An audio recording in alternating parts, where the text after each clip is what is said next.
Assalamualaikum warahmatullahi wabarakatuh.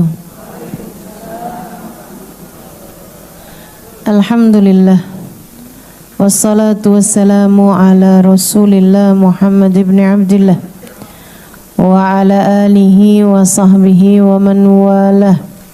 Subhanaka la ilma lana illa ma 'allamtana innaka antal alimul hakim. Rabbi shrah li sadri wa yassir li amri wahlul 'uqdatan min lisani yafqahu qawli. Amma ba'du. Kita memasuki bab tentang wudu, tentang perkara-perkara syariat ya. Kemarin sudah menyampaikan tentang dasar-dasar agama. Dasar agama ada 3, Islam, iman, ihsan. Nah, sesudah Sahibul Kitab menyampaikan mengenai dasar-dasar agamanya, kita kemudian sekarang diberitahu mengenai yang Islam. Islam ini kan nomor satunya sholat, dan sholat nggak bisa masuk kecuali dengan wudu. Wudu ini adalah pintu menuju sholat. Kita akan membahas mengenai wudu dengan segala macam permasalahannya. Cuman karena bulan depan itu kan akhir bulan ini udah masuk bulan Maulid. Nah, jadi kita akan bahas wudu secara umum dulu aja. Nanti sesudah liburan Maulid baru kita bahas mengenai tata cara wudunya, gitu ya. Teman-teman sekalian, saya juga mau menyampaikan kepadamu mengenai beberapa hal yang menjelang ke depan. Salah satunya yaitu hari Rabu. Hari Rabu tanggal 20. Rabu tanggal 20 Agustus itu merupakan Rabu terakhir dari bulan Safar. Ya. Namanya istilahnya Rabu Wekasan. Nah, itu nanti apa tuh yang mesti kita kerjakan di hari tersebut? Nah, itu juga mau kita bahas. Serta beberapa hari sesudah itu kita akan memasuki bulan Maulid. Bagaimana nih kita menghadapi bulan Maulid dan apa saja yang harus kita lakukan selama bulan Maulid? Dan kalau disebut bulan Maulid itu sebenarnya 2 bulan, Rabiul Awal dan Rabiul Tsani. Ya, karena memang bulan Maulid itu orang merayakannya, berbahagia atasnya di 2 bulan tersebut, itu bulan Rabiul Awal, Rabiul Tsani. Walaupun kalau orang Jakarta kayaknya sampai Sya'ban deh. Iya, pokoknya sampai Sya'ban gitu kan.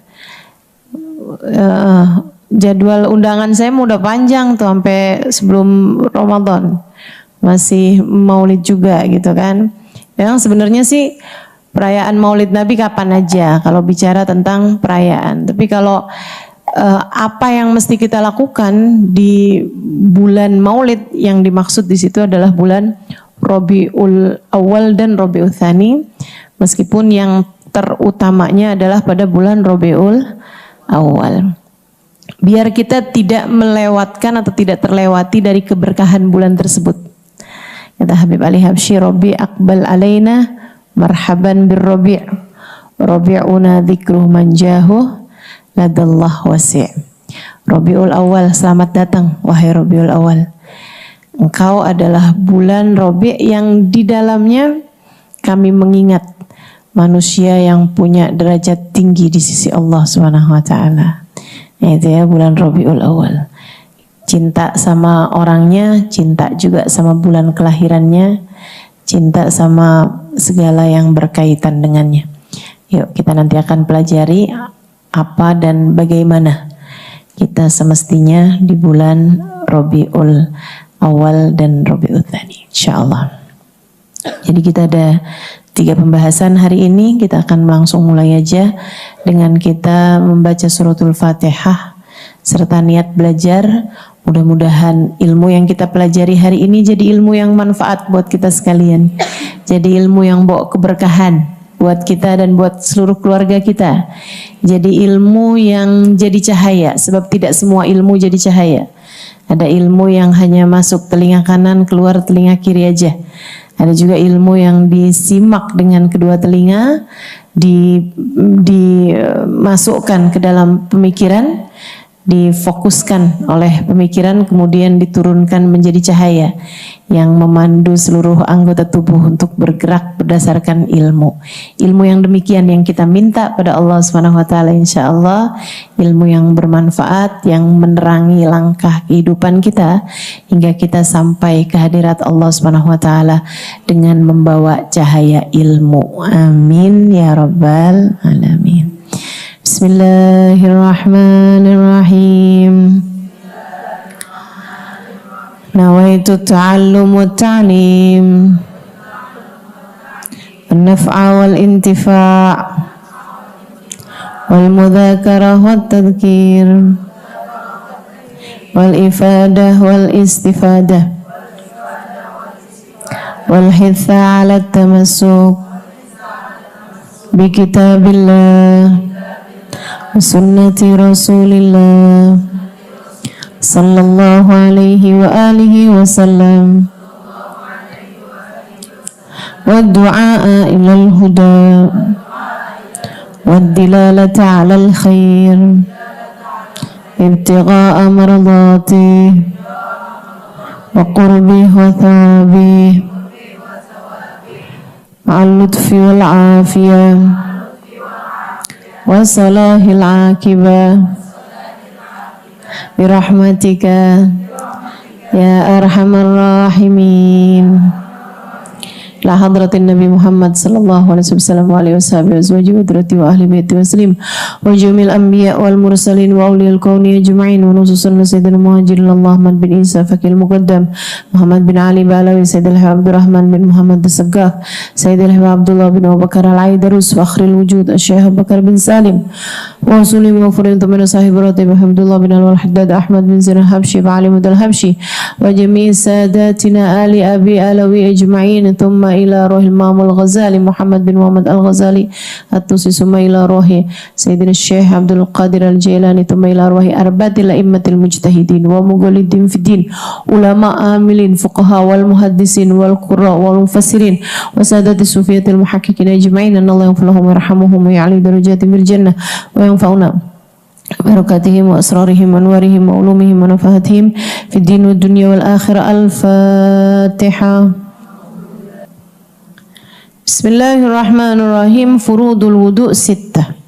Fardu-fardunya wudu ada 6. Al-awwal an-niyah, yang pertama adalah niat. Al-thani ghaslul wajah, yang kedua adalah membasuh wajah.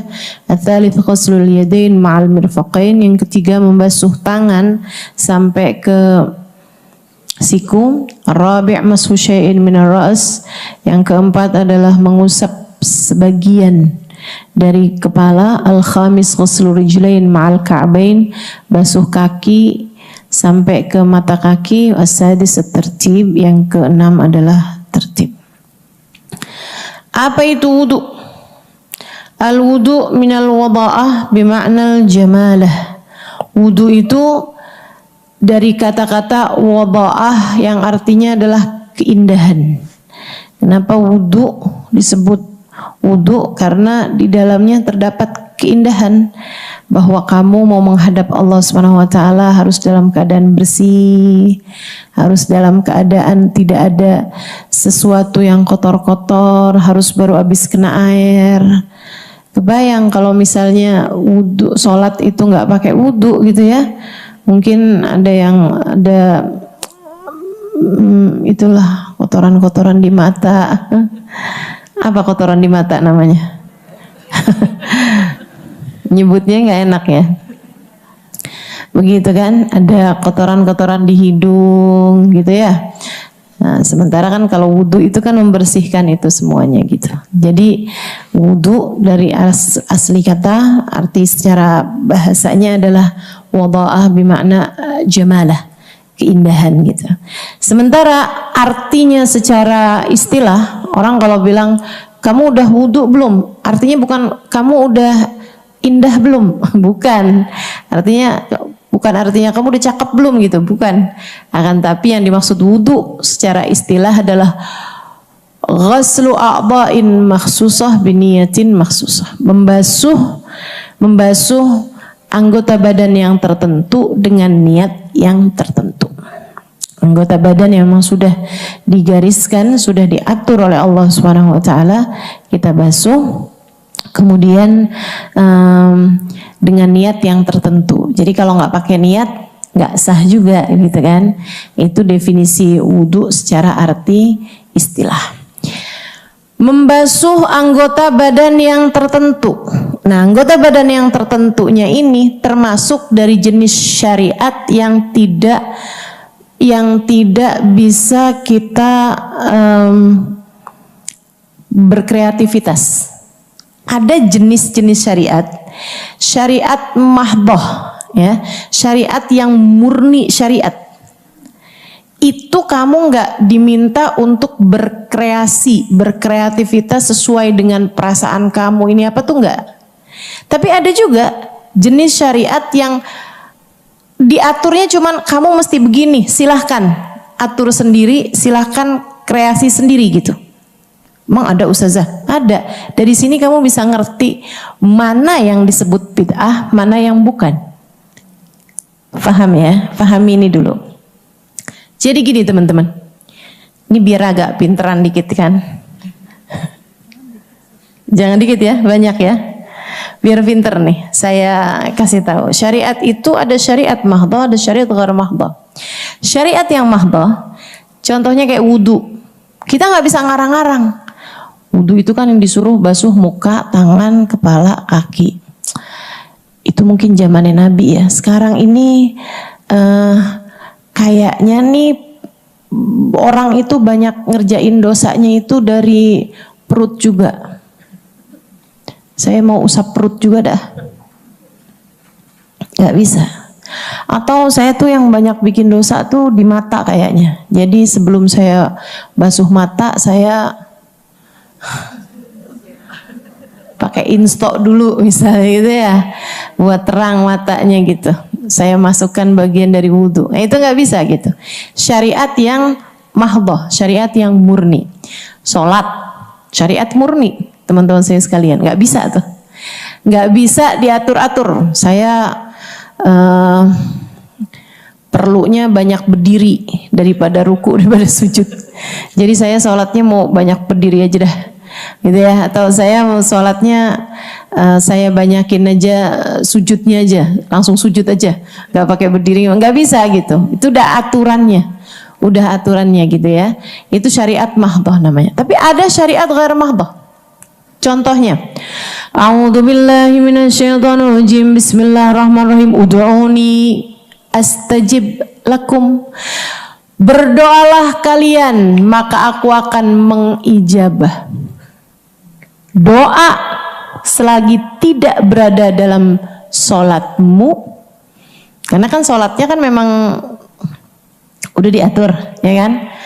Doa yang dilafalkan. Doa yang dilafalkan selain di dalam sholatmu, itu silahkan kamu ikut apa yang kamu inginkan, ikut mood kamu, ikut perasaan kamu, ikut kreativitas kamu. Gak apa-apa, boleh, karanglah apa yang paling kamu perlukan. Saudaraku sekalian saya muliakan, itu namanya syariat ghair mahdhah. Jadi nggak ada ceritanya bid'ah dalam doa, tuh nggak ada ceritanya. Paham? Ya, paham nggak sini? Paham ya? Nggak ada ceritanya bid'ah dalam doa gitu. Ini saya sampaikan karena ada orang dia nanya sama saya, ustazah, saya ini guru TK. Dia bilang, selama ini ustazah, saya itu ngajarin anak-anak doa makan, doa buka puasa, doa segala macam doa kan. Di TK kan doa masuk kamar mandi, doa keluar kamar mandi. Belum lama ini ustazah, Ada anak yang ketika kami suguhin makanan, mau suruh baca doa sebelum makan, dia bilang, dia nggak mau baca. Terus saya tanyain, kenapa kamu nggak mau baca? Kata ibu saya, doa Allahumma barik lana fima razaqtana wa qina adzabannar itu bid'ah, nggak pernah diajarin sama Nabi. Saya kaget dengernya gitu kan. Terus saya bilang, gimana nih Ustazah ngadepin kayak beginian nih? Bilangin sama anak itu, kamu kalau lagi ujian nak, nggak usah doa minta lulus ujian. Bid'ah, nggak pernah diajarin sama Nabi. Iya kan? Nabi nggak pernah loh ngajarin doa biar lulus ujian. Lulus ujian sekolah itu loh, nggak ada tuh. Betapa susahnya gitu kan orang mau ngajarin doa. Doa Allah tuh meluaskannya. Ud'uni kata Allah, berdoalah kalian, niscaya akan aku ijabah. Apa aja. Ada satu orang penggembala kambing. Nabi Allah Musa denger dia. Dia ngomong kayak begini nih. Ya Allah, lagi doa. Jadi Nabi Musa lagi lewat di jalanan, kelihatan ada seorang penggembala kambing lagi doa. Doanya gini, ya Allah, andai saja engkau adalah kambingku, aku akan membersihkan tubuhmu, aku akan mencari kutu yang menyakitimu. Metanin ya. Tahu nggak anak kecil di metanin? Aku akan menyisir bulu-bulumu, aku akan memberikan makanan yang enak-enak untukmu ya Allah. Katanya gitu. Nabi Musa dengar itu, astagfirullah. Kamu kalau doa tuh yang benar. Kamu itu namanya syirik. Kamu membayangkan Allah itu kambing. Itu nggak boleh kamu kayak begitu.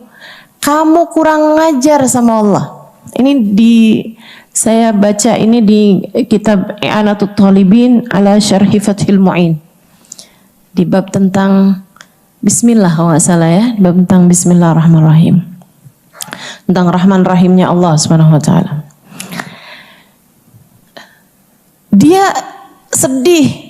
Astagfirullah, nggak gitu maksud saya ya Allah, nggak gitu maksud saya ya Allah, katanya penggembala ini. Ketika Allah Subhanahu wa taala berbincang dengan Nabi Musa di Bukit Sinai, Allah menegur Nabi Musa. Ya Musa, madza qulta ala abdi? Wahai Musa, apa yang udah kamu sampaikan kepada seorang penggembala itu? Wahai Musa, doa hambaku kepadaku adalah urusan antaraku dengan dia.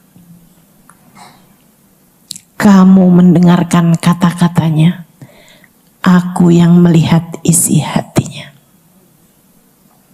Wahai Musa, jangan ikut campur terhadap urusanku dengan hambaku. Luar biasa. Namanya orang minta. Kamu bilang sama anak kamu, nak, minta apa-apa sama mama ya nak ya. Misalnya gitu. Ya anak kamu kalau minta apapun sama kamu, nggak pernah salah teman-teman. Baru salah kalau mintanya sama emaknya orang lain. Betul gak? Kalau dia mintanya sama ibunya orang lain, dia baru salah. Tapi kalau seperti yang kamu bilang, nak, minta apa-apa sama mama ya sayang. Dan dia minta sama kamu. Mau dia mintanya apaan aja. Mah, doain saya mah biar punya pacar. Ya kita marahin, ya kan. Tapi kan dia nggak salah karena dia minta sama kamu, kan begitu? Begitu loh teman-teman saya sekalian. Jadi andai pun sesuatu tersebut itu salah, tapi kan dia benar dalam rangka memintanya kepada Allah Subhanahu wa taala. Itu jenis syariat yang ghair mahdhah. Bukan syariat yang murni. Artinya, ya udah Allah perintahkannya cuma doa. Ya doa aja kamu. Gitu. Kecuali ada pembahasan di antara para ulama kalau doanya di dalam sholat. Apakah dalam sholat kita boleh berdoa dengan doa ghair warid, dengan doa yang tidak diajarkan oleh Nabi Muhammad SAW? Nah, itu para ulama beda pendapat. Ada yang mengatakan boleh selagi pakai bahasa Arab. Ada yang mengatakan enggak boleh. Yang boleh hanya doa yang warid. Doa yang warid itu doa yang diajarkan oleh Nabi kita Muhammad SAW ataupun doa yang ada di dalam Al-Quran atau dalam hadis. Itu aja. Selebihnya doa-doa yang lain-lain kalau kamu mau bacanya di dalam sholat cukup di dalam hati saja, jangan dilafalkan. Tapi sisanya di luar sholat doa apa aja nggak pernah bid'ah. Selagi doa tersebut tidak membahayakan diri kita, selagi doa tersebut tidak berbahaya untuk kita. Nah, Allah Subhanahu wa taala bahkan berkata kepada Nabi Allah Musa juga alaihi salam, kata Allah, ya Musa, la tastahi an tas'alni walau alaf dabatik au milhaqutik. Wahai Musa, jangan malu untuk minta padaku, bahkan sampai ke makanan buat ternakmu dan garam untuk dapurmu. Maksudnya kamu minta segala apa-apa, minta sama aku aja Musa. Mintalah kepadaku apapun yang kamu mau. Allah tuh seneng kalau kita minta kepadanya. Makanya saya sering sampaikan kepada teman-teman saya yang hadir di majelis gitu ya. Saya selalu bilang, doa bukan hanya sekedar, ia adalah semua yang kamu perlukan. Doa tuh nggak pernah hanya cuma doa, enggak. Semua yang kamu perlukan adalah doa. Terus saja minta. Jangan menyerah dari berdoa. Katanya Nabi Allah, siapa tuh yang kena sakit?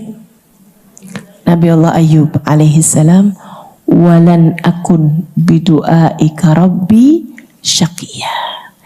Ya Allah, aku tidak akan pernah menyerah dari berdoa kepadamu. Aku tak akan pernah berpaling dari berdoa padamu. Doa terus. Jangan nyerah dari doa. Allah masih mungkin untuk mengijabah. Allah masih mungkin untuk memberi selagi tanganmu masih terus bertengadah. Minta. Jangan sampai kita nyesel karena kita nggak minta. Ada 2 orang kabarnya, di akhirat nanti ibadah mereka nilainya sama. Tapi yang satu Allah naikkan ke Firdausul A'la, yang satu di surga bawahnya. Yang ada di surga bawahnya tuh dia protes, ya Rabb, saya sama teman saya, amalan kita sama, nilai kita sama, rapot kita sama. Tapi kenapa dia surganya Firdausul A'la sementara saya di surga bawahnya? Allah SWT mengatakan, huwa sa'alani wa huwa fid dunya. Dia selalu meminta hal itu ketika dia di dunia, sementara kamu tidak melakukannya. Jadi nilainya sama, nih rapotnya nih sama, tapi dia selalu minta surga Firdausul A'la, jadi Allah kasih, sementara kamu enggak. Makanya Nabi Muhammad ngasih tahu kita tuh, idza sa'altumul jannah fas'alul firdausul a'la. Kata Nabi Muhammad, kalau kalian minta surga jangan tanggung-tanggung, mintalah surga Firdaus yang paling tinggi. Kalau ditolak turunnya ma'wa. Tapi kalau kamu doanya tuh, Allah masukin saya ke dalam surga walaupun di emperan. Kalau ditolak jangan dong, walaupun di pinggiran nggak apa-apa deh, Allah yang penting surga gitu, jangan.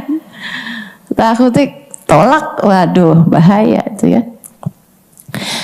Begitu teman-teman saya sekalian, tuh jenis ibadah ghair mahdhah. Apalagi jenis ibadah ghair mahdhah. Innallaha wa malaikatahu yusholluna 'alan nabi ya ayyuhalladzina amanu Sallu alaihi wasallimu taslima. Sesungguhnya Allah dan segenap malaikat-malaikatnya bersolawat kepada Nabi Muhammad. Maka wahai orang yang beriman, yang gak beriman gak wahai. Maka wahai orang-orang yang beriman, sallu alaihi wasallimu taslima, ucapkan solawat, bacalah solawat dan ucapkanlah salam kepada Nabi Muhammad sallallahu alaihi wasallam. Perintahnya sallu alaihi wasallimu taslima. Baca solawat, ucapkan salam. Bebas kamu. Ngucap salam Nabi bebas. Kamu mau bilang assalamu alayka ya sayyidi ya Rasulullah, boleh. Assalamu alayka ya Rasulullah, boleh. Assalamu alayka ayyuhan nabi wa rahmatullahi wa barakatuh, boleh. Assalatu wassalamu alayka ya Rasulullah, boleh. Boleh juga ya Nabi salam alaika ya Rasul salam alaika ya Habib salam alaika. Tullah alaika. Boleh. Apapun aja. Namanya juga salam. Boleh-boleh aja. Kamu mau ucap salam pakai bahasa Indonesia. Salam untukmu, wahai seindah-indah manusia. Salam apa bukan salam? Salam. Bid'ah kah? Enggak. Enggak pernah bid'ah, teman-teman. Semuanya boleh. Karena perintahnya ucapkan salam. Selagi itu adalah salam, selagi itu adalah salawat, boleh. Orang bikin salawat, Allahumma salli ala Sayyidina Muhammadin, qad daqat hilati adrikni ya Rasulullah. Ya Allah, sampaikanlah salawat kami kepada Nabi Muhammad. Qad daqat hilati, telah sempit jalan saya ini, saya udah gak ngerti lagi. Adrikni ya Rasulullah, syafaati aku wahai Rasulullah. Allahumma salli ala Sayyidina Muhammadin tibbil qulubi wa dawaiha wa afiyatil abdani wa shifaiha nuril absari wa diyaiha wa ala alihi wa sahbihi wa sallim. Ya Allah, sampaikanlah salawat kami kepada Nabi Muhammad dengan sebuah salawat yang bisa menjadi sebab kesehatan bagi badan kami, yang bisa menjadi sebab bagusnya hati kami, jadi sebab sehatnya, selamatnya hati kami, jadi sebab sehatnya badan kami, jadi sebab terangnya pandangan mata kami. Boleh apa nggak boleh? Boleh. Allahumma salli ala Sayyidina Muhammadin. Salawat nariyah gimana tuh? Allahumma salli salatan kamilatan, salim salaman taman ala Sayyidina Muhammadin alladhi tanhallu bihil uqad, tunfariju bihil kurab, tuqta bihil hawaij, tunal bihil raghaib, husnul khawatim, istasqal ghamam, bujil karim, wa ala alihi wa sahbihi bi kulli mahti wa nabasin bi'adadi kulli ma'lumillah. Ya Allah, sampaikanlah solawat kami yang sempurna ya Allah. Solawatmu yang sempurna sampaikan kepada Sayyidina Muhammad. Tanhallu bihil uqad, yang bikin masalah-masalah yang ruwet-ruwet jadi terurai. Masalah kayaknya yang gak ketemu nih ujungnya di mana nih, bisa jadi lancar gitu, bisa jadi gampang.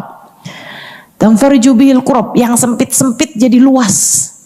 Hati kami yang sempit, masalah-masalah yang sempit-sempit jadi luas.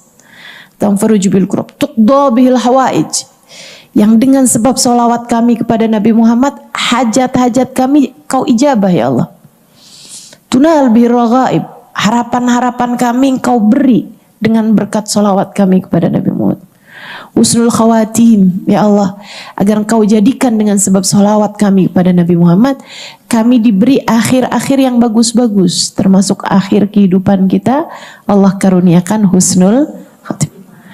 Istasqal ghamam biwajhil karim. Ya Allah, Kalau lagi paceklik, kalau lagi lama nggak turun hujan, musim kering ya Allah, dengan berkah wajahnya Nabi Muhammad ya Allah, turunkanlah hujan. Istasqal ghamam bijil karim wa ala alihi wa sahbihi fi kulli mahtin wa nafasin bi adadi kulli ma'lum. Salawat salam juga untuk keluarga, untuk sahabat beliau. Boleh salawat begitu? Boleh. Ada salawat yang ditulis sama Imam Syafi'i. Allahumma salli salatan gimana tuh? Biadadi kulli ma'lum, bukan.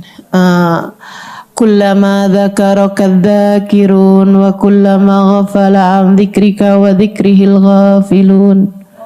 Allahumma salli ala sayyidina Muhammadin. Gimana tuh?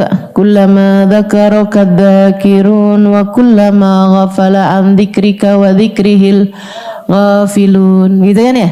Itu salawat tulis sama Al-Imam Asy-Syafi'i alaihi ridwanullah. Ya Allah, kami sampaikan salawat kepada Nabi Muhammad ya Allah. Sampaikanlah salawatmu kepada Nabi Muhammad sallallahu alaihi wasallam. Kullama dzakaraka dzakirun. Sepanjang ada orang yang mengingatmu dan mengingat Nabi Muhammad. Wa kullama ghafala an dzikrika wa dzikril ghafilun. Dan selama ada orang lupa kepadamu dan kepada Nabi Muhammad.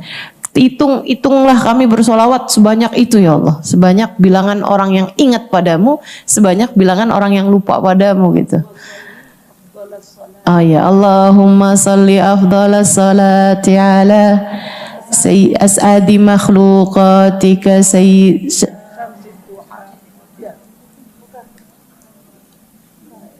syamsid duha wa ala alihi wa sahbihi wasallim adada makhluqatika kalimatika kullama dzakaraka dzakiruna wala dzikrika wa dzikrihil ghafilun. Salawatnya Imam Syafi'i alaihi ridwanullah. Teman-teman saudaraku sekalian, ada banyak para ulama-ulama menuliskan bahasa cinta mereka kepada Nabi Muhammad. Solawat yang mereka tulis sebagai bahasa cinta mereka kepada Nabi Muhammad sallallahu alaihi wasallam. Ada solawatnya Syekh Bakar bin Salim, ada bahkan solawatnya Habib Soleh Al-Hamid Tanggul, gitu kan? Orang nggak bisa bilang oh bid'ah nih. Kenapa? Nabi Muhammad nggak pernah baca tuh solawat. Lah iya nggak pernah baca lah. Gimana sih? Itu kan bahasa cinta kepada Nabi Muhammad. Saudaraku sekalian. Bagaimana ceritanya bisa bid'ah gitu?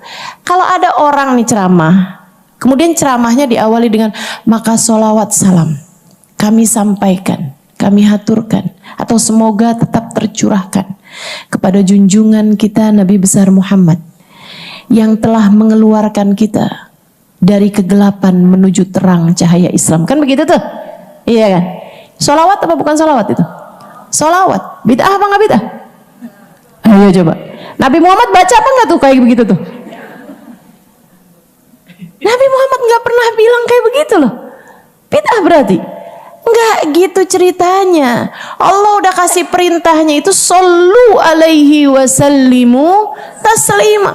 Bersolawatlah kalian kepada Nabi Muhammad, ucapkan salam padanya. Maka segala bentuk solawat, segala bentuk ucapan salam yang merupakan bahasa cinta kepada junjungan kita Nabi besar Muhammad sallallahu alaihi wasallam itu adalah sesuatu hal yang baik untuk kamu baca dan terhitung beribadah kepada Allah Subhanahu wa taala. Jelas sampai sini? Paham ya? Baik, kembali kepada wudu. Jadi yang namanya wudu itu adalah ibadah yang mahdhah, enggak bisa kita tidak bisa menerima kreativitas dari siapapun, gitu ya.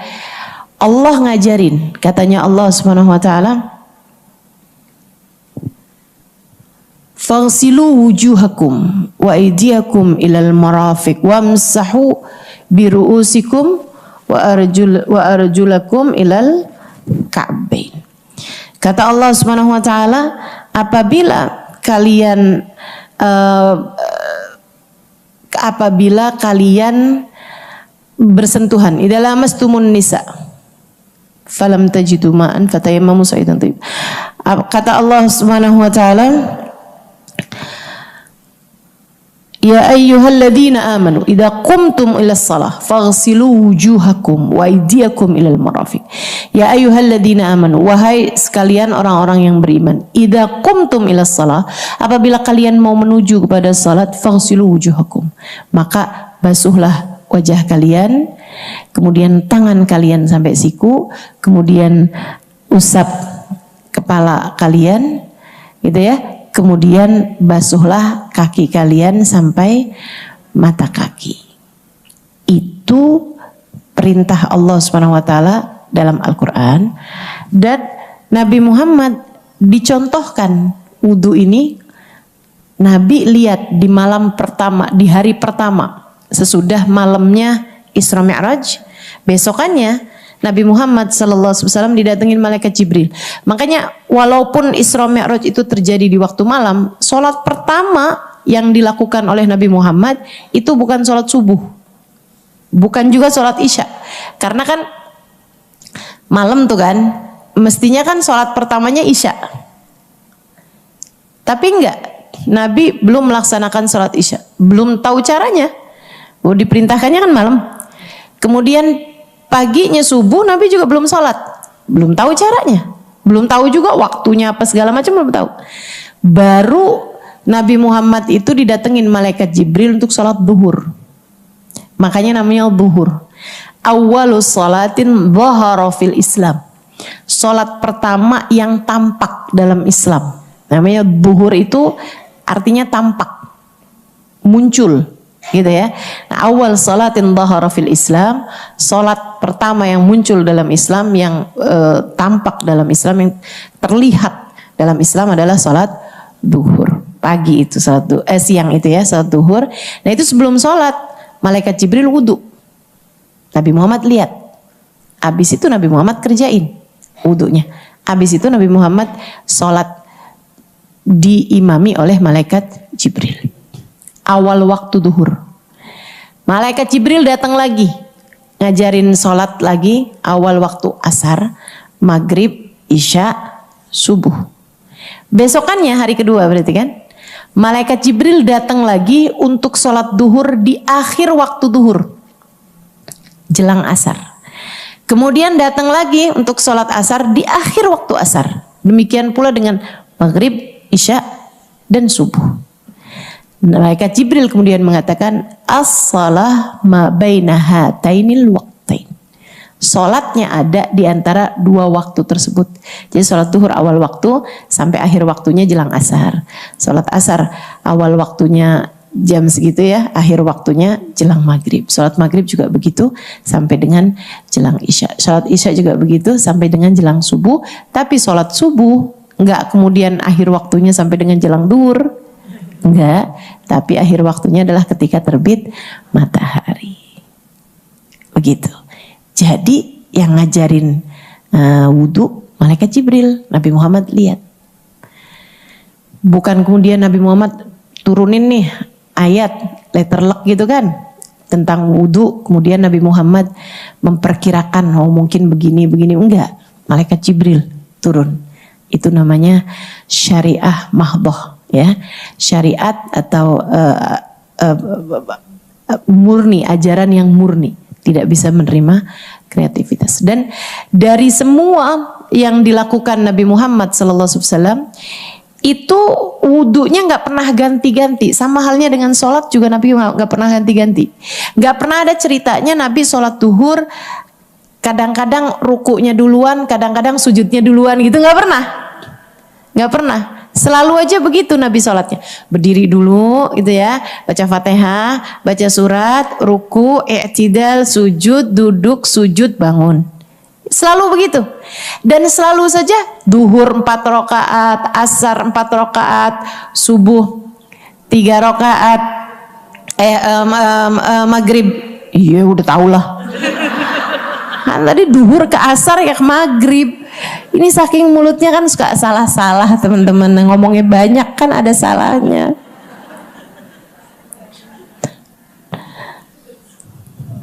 Protes aja.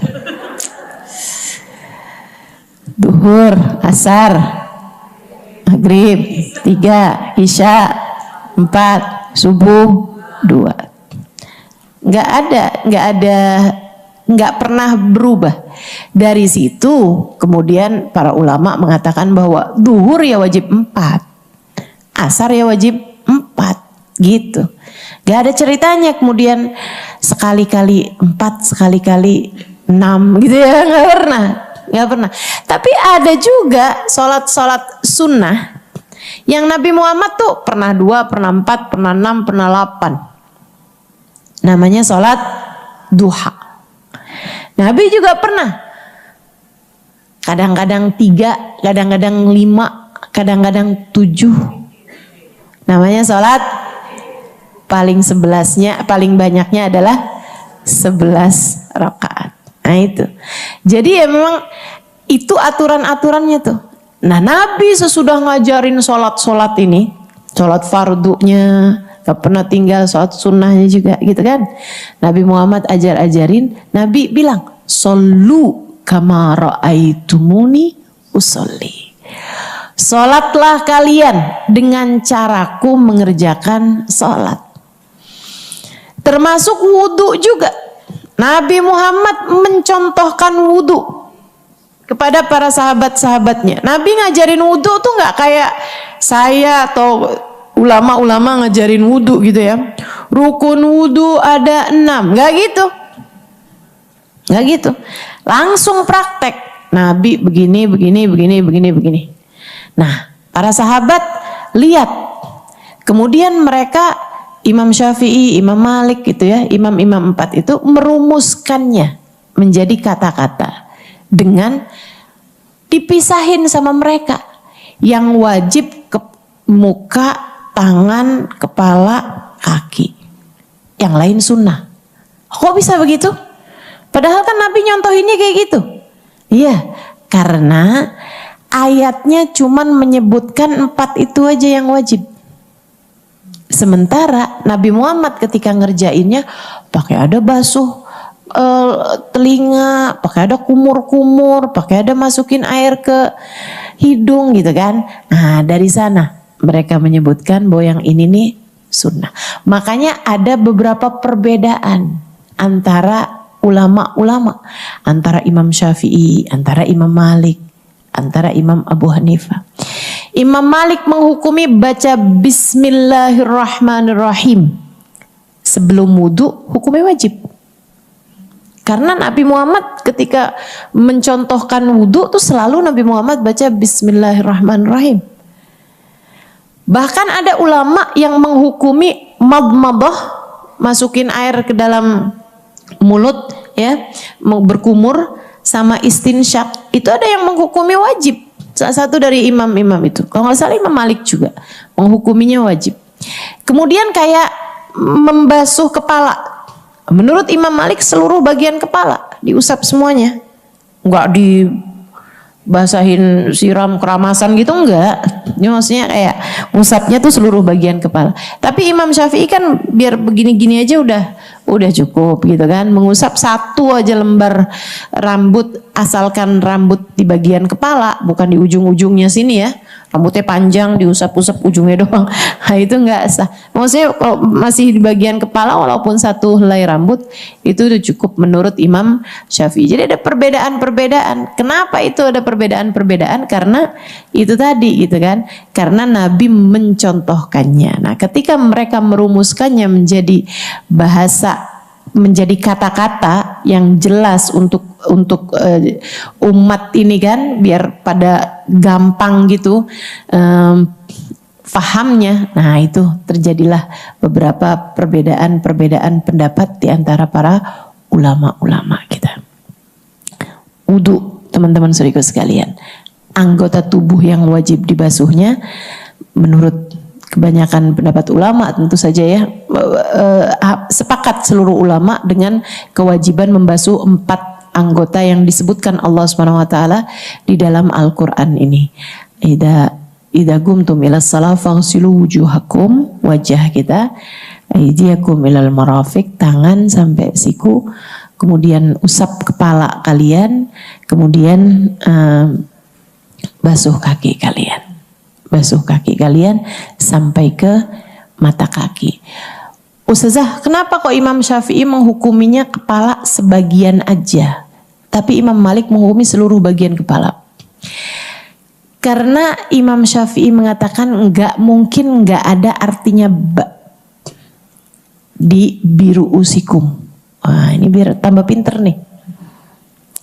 Ayatnya bilang, "Faghsilu wujuhakum." Basuhlah wajah kalian, nggak pakai bi. Faghsilu wujuhakum. Basuhlah wajah kalian, langsung ke subjek, nggak pakai dengan. Gitu ya. Faghsilu wujuhakum wa aydiyakum.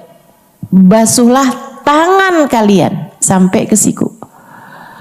Wujuhakum wa aydiyakum wamsahu bi ru'usikum. Usaplah dengan kepala kalian. Usaplah kepala kalian. Tapi ketika mengusap kepala itu Allah taruhin kata-kata bi. Apa artinya bi itu? Bi itu punya arti sebagian. Salah satu di antara arti-artinya bi itu artinya adalah sebagian. Begitu ya. Tasaddaqtu bimali. Saya menyedekahkan harta saya. Itu pakainya bi karena sebagian harta. Lain kalau ada orang sedekah dengan seluruh hartanya, itu dia bisa bilang tasaddaqtu mali. Saya mensedekahkan harta saya. Artinya semua hartanya. Tapi kalau pakai bi itu artinya adalah sebagian. Sumtu bi ayami, saya berpuasa sebagian hari-hari saya, gitu kan? Nah itu pakai bi gitu, artinya adalah sebagian. Jadi katanya Imam Syafi'i ada artinya, ada baknya di situ berarti punya arti sebagian. Lah Imam Malik emang kan juga baca ada baknya. Menurut Imam Malik, oh enggak, Nabi Muhammad kan bilang wudunya ikuti aku. Gitu kan, sementara Nabi Muhammad tuh nggak pernah mengusap sebagian kepala doang, nggak pernah. Nabi selalu mengusapnya seluruh bagian kepala. Jadi ayat ini diterangkan oleh fi'ilnya Nabi Muhammad, oleh perlakuannya Nabi Muhammad sallallahu alaihi wasallam, sehingga kita kalau wudu yang lihat wudunya Nabi nggak pernah mengusap sebagian kepala, Nabi selalu mengusap seluruh bagian kepala. Gitu. Nah itu perbedaan dari para ulama. Tapi Ustazah berarti yang benar siapa? Imam Syafi'i, Imam Malik. Dua-duanya benar, yang nggak wudu. Udah gitu aja. Ustazah ada yang kunut, ada yang enggak Ustazah.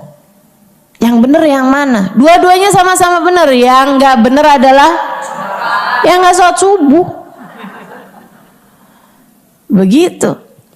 Teman-teman sekalian. Jadi nggak usah repot-repot gitu kan, karena semuanya memang ada gitu. Saudaraku sekalian yang saya muliakan, baik ya, kembali kepada wudu. Nah itu wudu, membasuh anggota badan yang tertentu dengan niat yang tertentu. Kenapa kok sekarang jadi, kan berarti kan 4 nih Ustazah, muka, tangan, kepala, kaki, 4. Kenapa kok jadi 6? Karena innamal a'malu binniyat. Segala perbuatan tergantung dari niatnya. Karenanya orang bisa aja basuh muka, basuh tangan, basuh kepala, basuh kaki, nggak pakai niat wudhu. Kita kalau capek-capek atau kalau mau nyari-nyari seger-seger, gerah-gerah, pasti kan yang kamu usap apaan? Muka. Habisnya muka biasanya apa? Tangan. Iya kan? Habis tangan kayak berasa kepala gitu. Habis itu baru terakhir kaki. Itu kayak emang secara umum aja orang memang melakukan hal yang semacam ini gitu. Karenanya kemudian kata Imam Syafi'i, biar membedakan mana kebiasaan, mana sekedar orang tradisi aja atau kebiasaan aja ngusap-ngusap muka, tangan dan seterusnya, dengan kita sedang berwudu diperlukan adanya niat. Nah, Imam Syafi'i kemudian menuliskan niat sebagai bagian yang pertamanya. Dan kemudian ibda'u bima bada Allahu bih. Kata Nabi Muhammad SAW, awalilah dengan yang disebutkan duluan sama Allah. Allah menyebutkannya muka duluan, tangan, kepala, kaki. Nabi Muhammad juga kalau wudhu selalu aja urut-urutannya tuh nggak pernah kepala duluan dari tangan, tangan duluan dari wajah, tuh nggak pernah. Karenanya kemudian Imam Syafi'i mewajibkan adanya tertib, berurutan sesuai dengan urut-urutan yang Allah Subhanahu wa taala tuliskan di dalam Al-Qur'an sebagai bagian terakhir dari rukunnya wudhu ini tadi, gitu ya. Jadi tambah niat sama tambah tertib. Tertib artinya berurut-urutan sesuai dengan muka, kemudian tangan, kemudian kepala, kemudian kaki. Baik, saudaraku sekalian saya muliakan. Nah, sekarang saya mau ngasih tahu kepadamu hukum-hukumnya wudhu. Ada berapa hukumnya wudhu? Ada 4. Karena sesuatu yang ada hukumnya itu sunnah. Hukum itu kan sebenarnya ada 5 ya. Hukum itu kan ada 5. Apa aja coba? Wajib, sunnah, mubah, makruh, haram. Kalau dia diperintah dengan perintah yang kuat, hukumnya adalah wajib. Kalau dia diperintah tapi perintahnya berupa anjuran, hukumnya adalah sunnah. Kalau dia boleh ngerjain, nggak ngerjain sama aja, hukumnya adalah mubah. Kalau dia dilarang dengan larangan yang kuat, hukumnya adalah haram. Kalau dia dilarang tapi kayak yang sebaiknya jangan kamu kerjain deh, gitu ya, hukumnya adalah makruh. Itu hukumnya ada 5. Nah, para ulama mengatakan sesuatu yang memang disyariatkan, diperintahkan, nggak pernah datang hukum mubah. Jadi hukumnya itu ada kemungkinan datang 4 aja. Salah satunya adalah dalam hal wudhu ini. Wudhu wajib. Kapan? Ketika kita batal wudhunya atau kita nggak punya wudhu dan akan mengerjakan sholat, tawaf, pegang Quran. Hukumnya wajib wudhu. Ya kan kita? Hukum wudhu menjadi wajib kalau kita mau mengerjakan sholat sementara kita batal wudhunya. Hukum wudhu bisa sunnah. Kapan hukum wudhu sunnah? Kalau kamu mau baca Quran tanpa pegang, itu wudhu hukumnya adalah sunnah. Kayak sekarang nih kan, ada yang nggak punya wudhu kan? Banyak kan nih kan yang nggak punya wudhu. Kalau saya bilang Misril Fatihah, Ibu baca Fatihah wudhu dulu apa baca aja langsung? Baca aja langsung. Surat Fatihah kan merupakan bagian dari Al-Quran, ya kan? Tapi kita langsung baca aja. Jadi nggak apa-apa Ustazah baca Quran nggak pakai wudhu, boleh, dengan syarat nggak pakai pegang Quran. Yang wajib punya wudhu adalah urusan pegang Quran. Kalau bacanya itu nggak wajib untuk punya wudhu, walaupun punya wudhu baca Quran pahalanya lebih banyak daripada yang baca Quran nggak punya wudhu. Kapan lagi wudhu sunnah? Banyak nih ya. Mau belajar, kita nih sunnah punya wudhu. Nih kayak sekarang ngaji nih. Ngaji ini beda loh antara yang punya wudhu sama yang nggak punya wudhu. Ustazah bisa bedain nggak? Nggak bisa saya mah. Nggak bisa saya sih bedain mana yang punya wudhu, mana yang nggak punya wudhu. Tapi nilainya di sisi Allah Subhanahu Wa Taala itu nggak sama antara orang yang duduk hadir majelis punya wudhu sama yang nggak punya wudhu. Teman-teman sekalian, mau tidur wudhu hukumnya adalah sunnah. Ustazah kan kalau sentuhan sama laki-laki kan batal nih wudhunya. Saya tidurnya barengan sama suami, gimana dong Ustazah?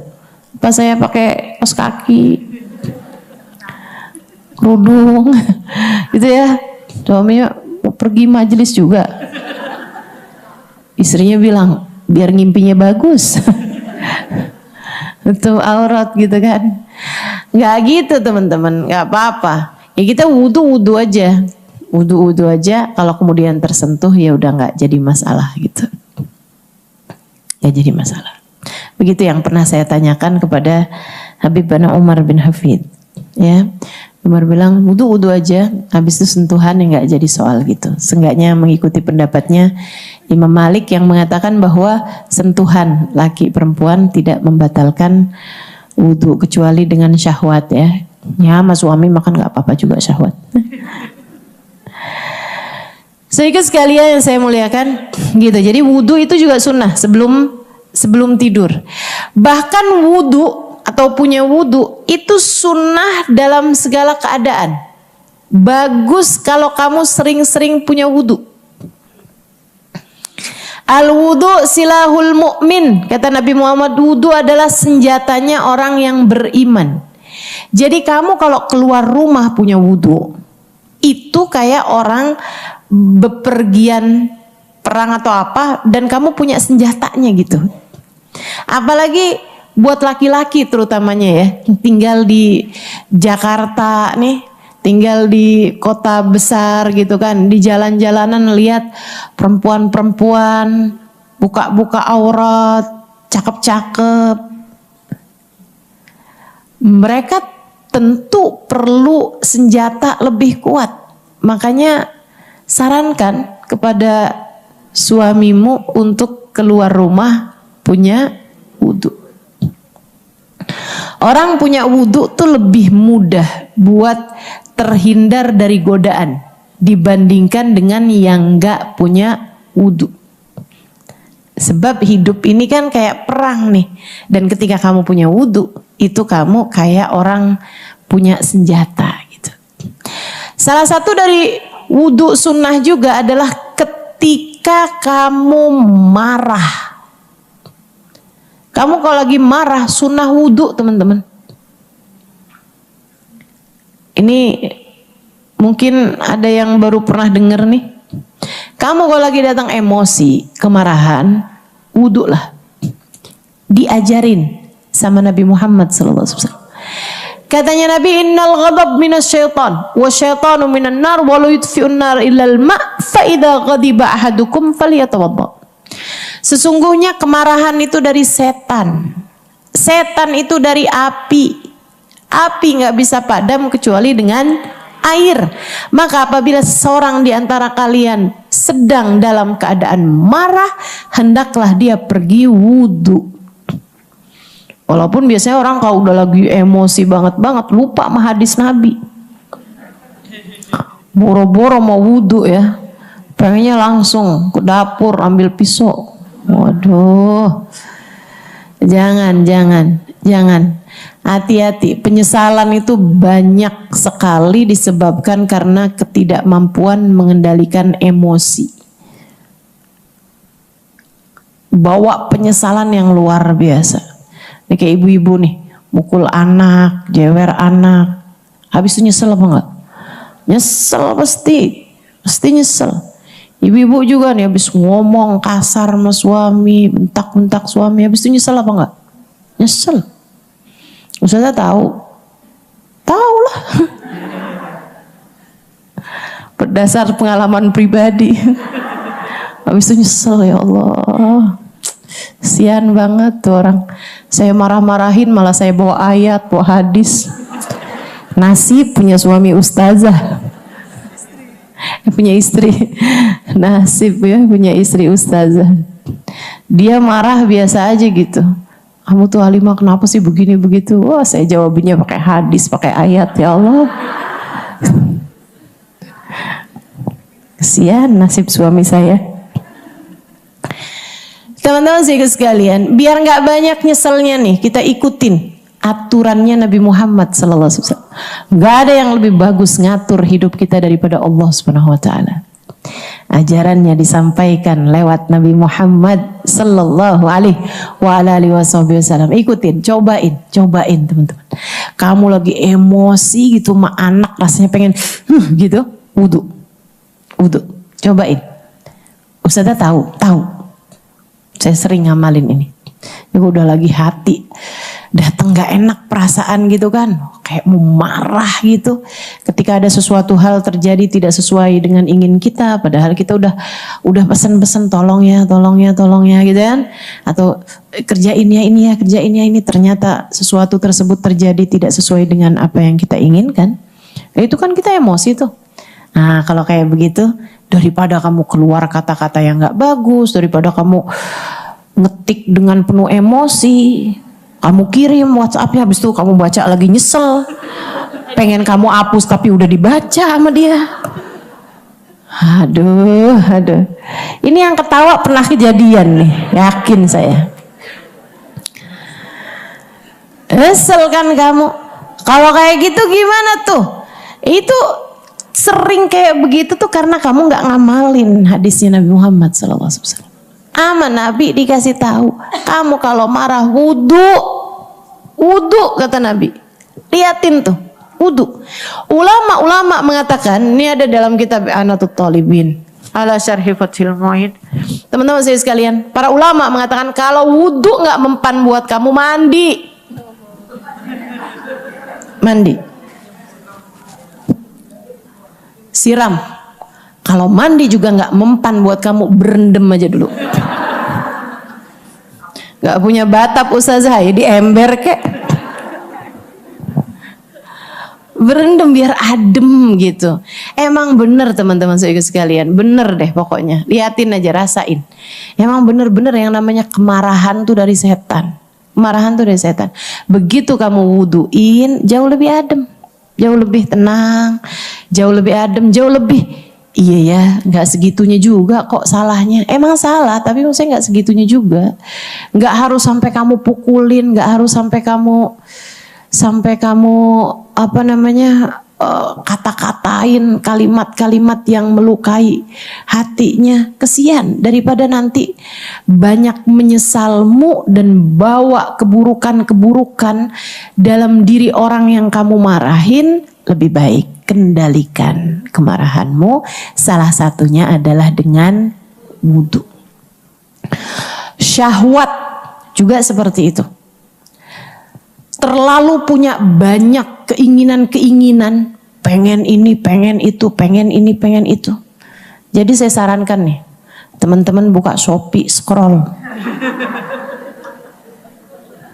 Bagus kayaknya. Check out check outnya sih nggak apa-apa aja ya. Keranjang, masukin keranjang. Maaf ya, saya kurang banyak ngerti nih, karena saya nggak punya Shopee di HP saya. Wih, ustazah masya Allah yang nggak punya Shopee di HP-nya, ya nggak punya saya. Karena saya demen belanja. Iya, jadi saya nggak ini, tapi saya nitip sama orang, sama aja ya. Jadi itu kan, kalau kamu kok scroll, masukin keranjang habis itu kayaknya cakapan yang ini, masukin keranjang lagi, sampai 99 lebih. Keranjangnya nih banyak banget ya. Suaminya satu waktu pengen ngasih hadiah istrinya. Saya check outin tuh yang di keranjangnya, pas lihat 99 lebih.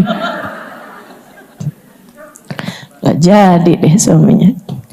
Kalau kamu lagi datang syahwat kayak begitu gitu kan, terlalu kayak banyak banget kepengenannya, pengen beli ini, pengen beli itu, pengen beli ini, pengen beli itu. Wajan aja ada berapa macem.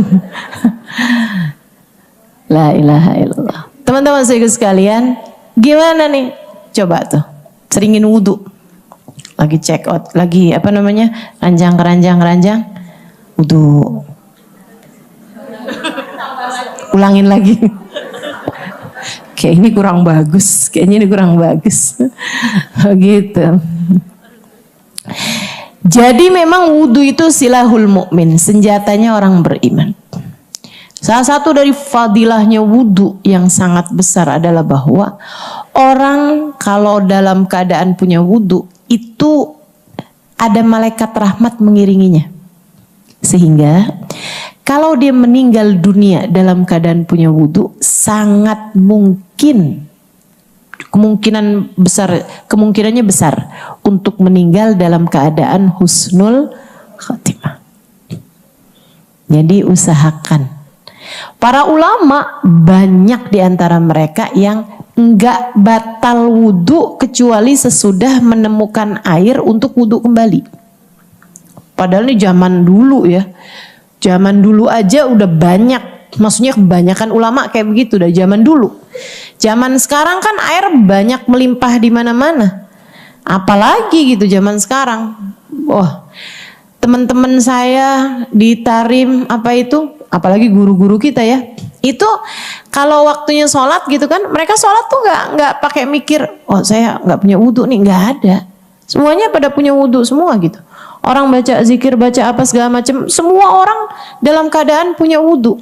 Mereka nggak akan batalin wudhunya kecuali sesudah di hadapan air. Kalau memang mau buang angin sekalipun, nah itu mereka pastikan udah deket sama air gitu untuk mereka wudhu kembali. Demikian para guru-guru kami, keadaannya tuh selalu aja punya wudhu. Teman-teman saudaraku sekalian yang saya muliakan, makanya ada cerita Syekh Jazuli ketika menulis kitab Dalailul Khairat. Ya, ada tuh kan kitab Dalailul Khairat. Teman-teman mungkin tahu juga ya, mungkin ada yang ngamalin juga kitab Dalailul Khairat, kitab sholawat yang ditulis oleh Sayyidina Syekh Al-Jazuli alaihi ridwanallah. Syekh Jazuli itu dulunya beliau nggak nulis kitab sholawat, tapi seorang ulama ahli fikih terkemuka pada masa tersebut. Satu waktu beliau lagi bepergian di sebuah kampung ketika berasa pengen batal wudhunya. Beliau mau batal gitu wudhunya. Jadi beliau cari-cari untuk air gitu, cari-cari air. Dapatlah sumur di belakang rumah seseorang. Jadi beliau pun batalin wudhunya. Ya. Habis itu mau wudhu lagi, sumurnya dalam. Nyari ember, gak ada embernya di situ. Dilihat ada anak kecil di belakang rumah, disamperin. Ya bint, nak, kecil perempuan. Dia bilang, maaf dulu, kamu punya ember? Diliatin Syekh itu. Terus dia bilang, Alastantal Jazuli, kamu Syekh Jazuli ya? Dia pernah lihat rupanya. Tentu aja nggak di TikTok ya. Zaman itu belum ada TikTok. Dia bilang, Alastantal Jazuli, oh kamu Syekh Jazuli itu kan? Dia bilang, ah iya, saya Syekh Jazuli nak. Dia bilang, kamu punya ember? Saya mau ambil air di sana. Alastantal Jazuli, kamu Syekh Jazuli itu kan? Iya, kamu punya ember? Tapi kan kamu Syekh Jazuli. Iya.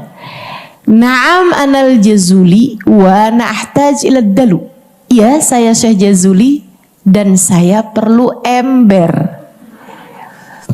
Syekh Jazuli kayak nggak ngelihat antara beliau sebagai Syekh Jazuli dengan keperluan beliau sama ember nih, nggak ada kolerasinya, nggak ada sambungannya gitu. Tapi si anak ini kayak ngelihatnya sebagai, tapi kan kamu Syekh Jazuli. Iya, saya Syekh Jazuli gitu. Sampai anak itu kemudian dekatin dia dan, Syekh, kamu perlu ember untuk ngambil air? Dia bilang, bala ya bint, iya nak, saya perlu ember untuk ngambil air. Anak itu masih ngeliatin. Syekh Jazuli terus bilang, kamu yakin Syekh? Iya, saya yakin. Alastantal Jazuli, tapi bukankah engkau Syekh Jazuli? Anak itu kemudian mendekati sumur, kemudian masih mastiin lagi, bukankah kamu Syekh Jazuli? Iya. Kamu perlu air untuk kamu berwudu? Iya. Dan perlu ember untuk itu? Iya. Baik Syekh. Dia melongokkan mukanya ke air. Dia baca sholawat. Kemudian airnya naik sampai ke permukaan. Ketika airnya udah sampai ke permukaan, Dia bilang kepada Syekh Jazuli, tawaddo ya Syekh, silahkan wudu wahai Syekh, alasta antal Jazuli, bukankah kamu Syekh Jazuli? Maksudnya kayak yang ternyata nggak sesakti itu gitu Syekh Jazuli. Syekh Jazuli wudu, katanya Syekh Jazuli, fatawadda'tu ana mustaghrib. Saya wudu nih sambil heran-heran gitu sama anak perempuan kecil ini. Kecil teman-teman, kayak umur kecil. Kayak 8-9 tahunan gitu kan. Masih sangat belia gitu, tapi kayak begitu. Habis selesai wudu baru tuh Syekh Jazuli wawancara. Apakah kamu melakukan hal itu setiap kamu pengen berwudu? Iya. Dan yang lain-lain, dia bilang, urusan-urusan yang lain-lain kayak gitu, tinggal ngelongok, baca sholawat, kemudian dia dapat apa yang dia pengenin gitu. Dia bilang, nak, apa yang kamu amalkan selama ini? Dia bilang, Syekh, bukankah Nabi Muhammad punya banyak mukjizat? Ibu saya mengajarkan saya untuk selalu bersolawat. Jadi hari-harinya solawatan banyak banget.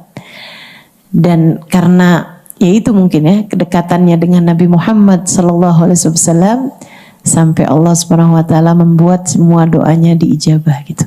Apapun yang diinginkan dikasih sama Allah Subhanahu Wa Taala. Dari itu Syekh Jazuli pulang. Kemudian Syekh Jazuli mulai menuliskan kitab solawat, namanya kitab solawat Dalailul Khairat. Solawat yang hari Senin ada, Selasa ada, Rebo ada gitu. Solawat yang berbeda-beda untuk setiap hari beliau. Itu tadi ya, karena Syekh Jazuli faham bahwa solawat itu tidak pernah bid'ah. Karena bahasa cinta untuk Nabi Muhammad SAW bisa kamu tuliskan dan bisa kamu amalkan dalam kehidupan sebagai tambahan amal ibadah kita dari yang wajib-wajib yang Allah Subhanahu Wa Taala telah perintahkan. Baik teman-teman sekalian, tuh wudu. Para ulama-ulama kita jagain diri buat wudu. Nah, satu kisah lain menceritakan, ini saya bingung-bingung nih, mau tambahan kisah satu lagi atau langsung lanjut ke bahasan yang lain?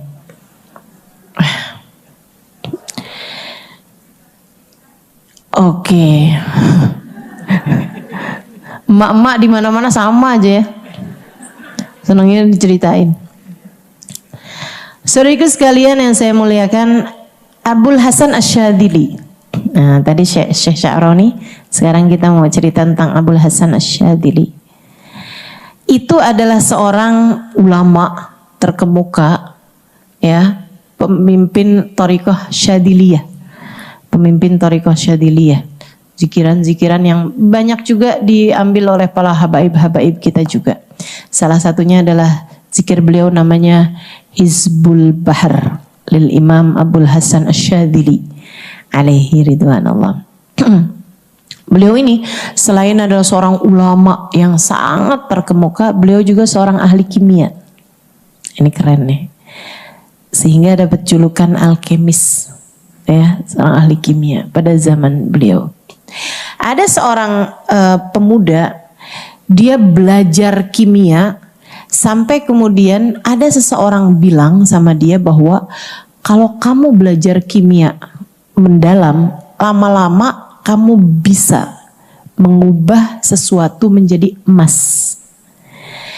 Dia pun kemudian berpikir, wah, kalau saya bisa pelajari ilmu ini sampai saya bisa mengubah sesuatu menjadi emas, kan itu gampang banget hidup saya.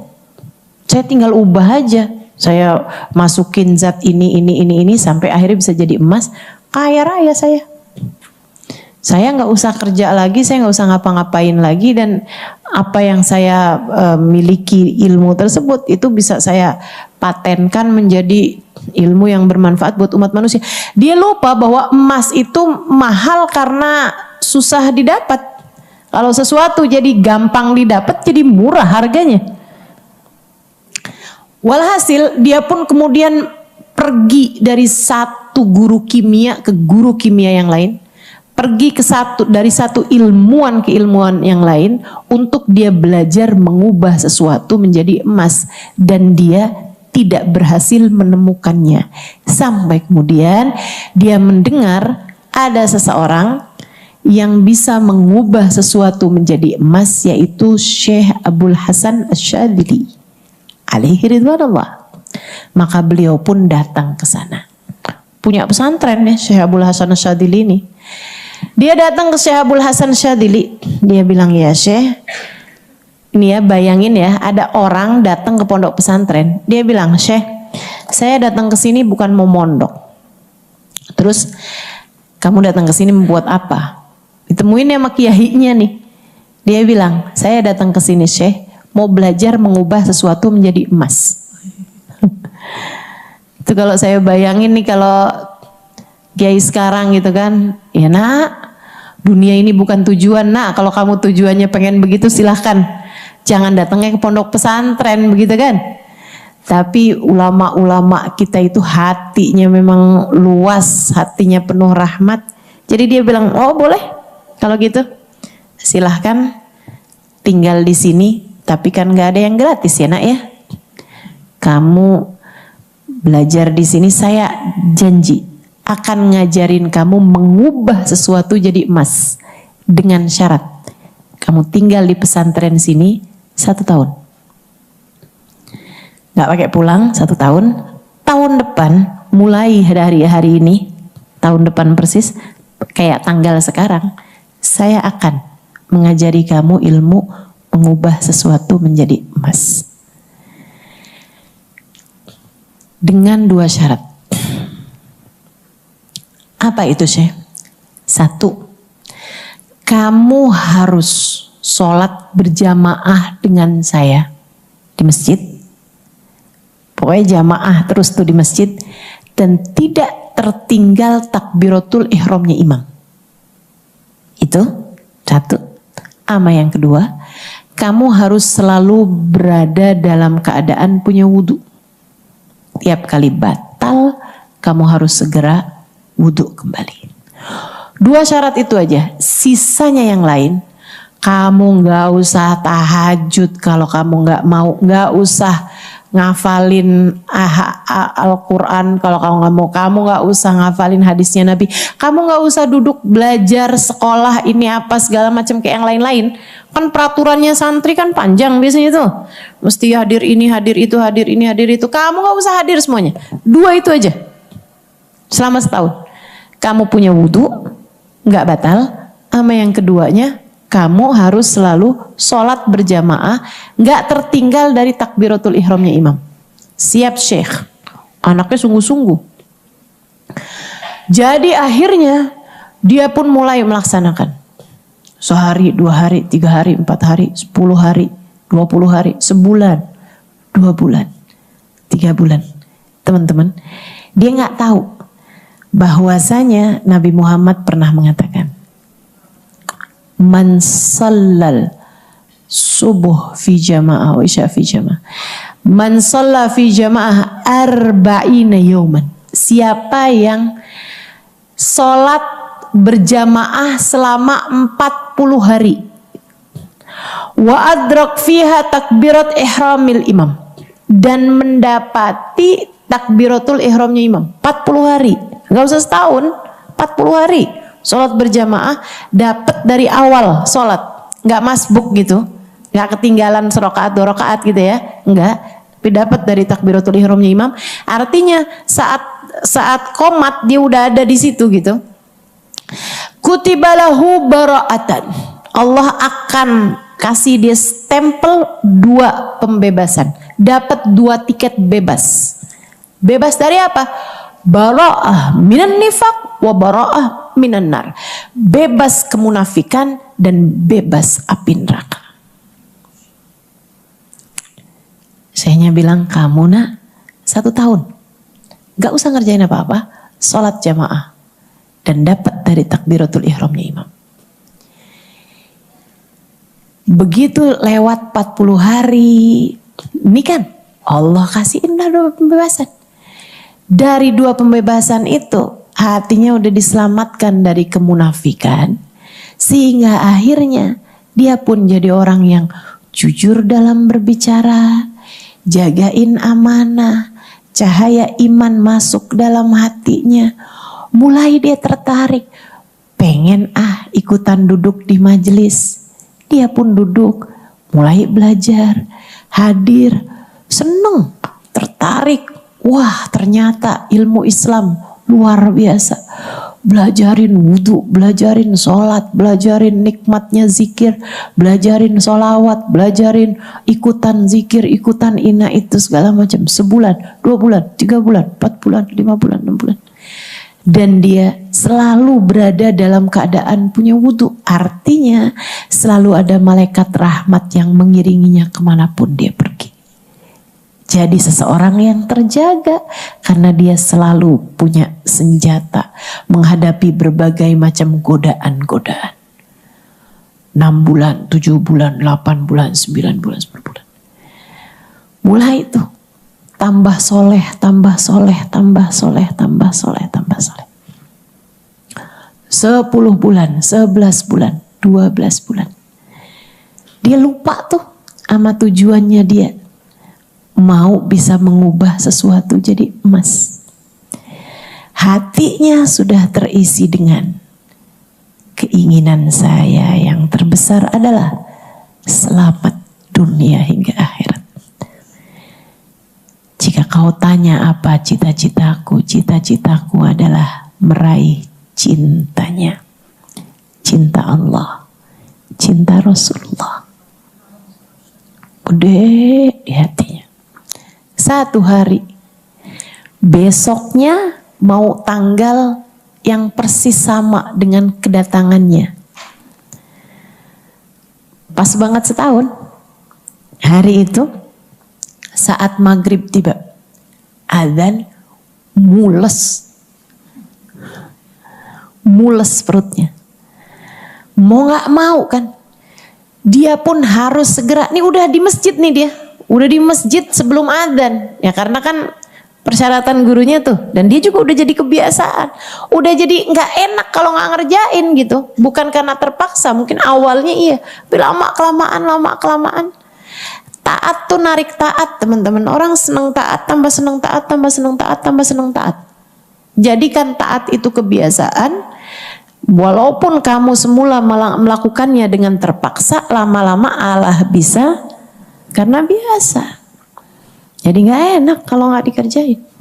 Akhirnya udah dari masjid dari sebelum adzan, begitu adzan datang mulesnya tuh yang gak ketahanan, kan suka ada tuh. Akhirnya mau gimana lagi nih, dia pun lari, dia selesaikan hajatnya, kemudian dia segera pergi ke sumur untuk ambil air, mau wudhu. Dia mau wudhu nih, udah mau qomat ini. Ya ampun, dia lagi buru-buru mau wudhu. Sayang banget nih kalau sampai saya terlewat takbirat ihramul imam. Dia lagi ambil air, udah nggak ada orang nih di situ. Santri-santri semuanya udah pada di masjid kan. Dia ambil air, yang naik bukan air tapi emas.